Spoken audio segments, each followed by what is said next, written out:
बहुत गरीब थे, लेकिन क्या आपने कभी सोचा है कि भगवान श्री कृष्ण के परम मित्र होने के बाद भी उन्होंने इतनी दरिद्रता क्यों झेली? क्या वो वाकई उनकी किस्मत थी या फिर उनके पीछे सुदामा जी का कोई बहुत बड़ा बलिदान छिपा था? वह श्रापित चने। कहानी शुरू होती है उज्जैन से, जहाँ श्री कृष्ण और सुदामा सांदीपनी ऋषि के आश्रम में शिक्षा ले रहे थे। उसी समय वहाँ एक बूढ़ी ब्राह्मणी रहती थी जो बहुत गरीब थी। एक बार उसे भिक्षा में 2 मुट्ठी चने मिले। उसने सोचा कि वो अगले दिन इनका भोग लगाएगी, लेकिन रात में कुछ चोरों ने उसे सोने की पोटली समझकर चुरा लिया। जब चोरों ने देखा कि इसमें सिर्फ चने हैं, तो उन्होंने उसे आश्रम के पास फेंक दिया। सुबह जब ब्राह्मणी को पता चला कि उसके चने चोरी हो गए हैं, तो उसने क्रोध में आकर श्राप दे दिया कि जो भी इन चनों को खाएगा वो घोर दरिद्रता और गरीबी का शिकार हो जाएगा। अगले दिन गुरु माता ने वही चने की पोटली श्री कृष्ण और सुदामा को दी जब वे जंगल में लकड़ी काटने जा रहे थे। सुदामा जी ज्ञानी और दिव्य दृष्टि वाले थे।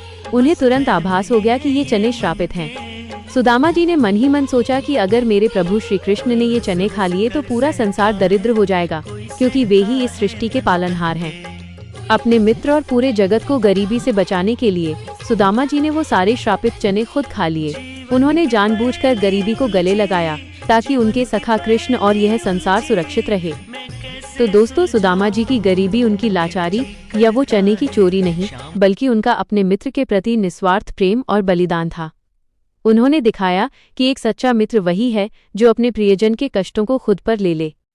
जब वे बाद में द्वारका गए तो श्री कृष्ण ने भी उनकी इस भक्ति और प्रेम को समझा और बिना मांगे ही उन्हें तीनों लोकों की संपत्ति दे दी। उम्मीद है आपको ये रहस्य जानकर अच्छा लगा होगा। अगर आपको ये वीडियो पसंद आया तो इसे लाइक करें। सुदामा जी की इस कहानी से हमें 3 बहुत बड़ी बातें सीखने को मिलती हैं। 1. निस्वार्थ मित्रता, अनसेल्फिश फ्रेंडशिप। सच्ची मित्रता का अर्थ केवल साथ हंसना खेलना नहीं है, बल्कि अपने मित्र पर आने वाले संकट को चुपचाप अपने ऊपर ले लेना है।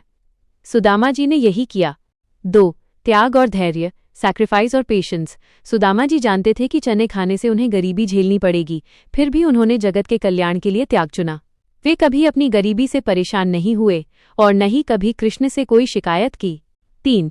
ईश्वर पर अटूट विश्वास, faith in God. Sudama ji को पता था कि उनके सखा भगवान हैं, फिर भी उन्होंने कभी अपने फायदे के लिए उनसे कुछ नहीं मांगा।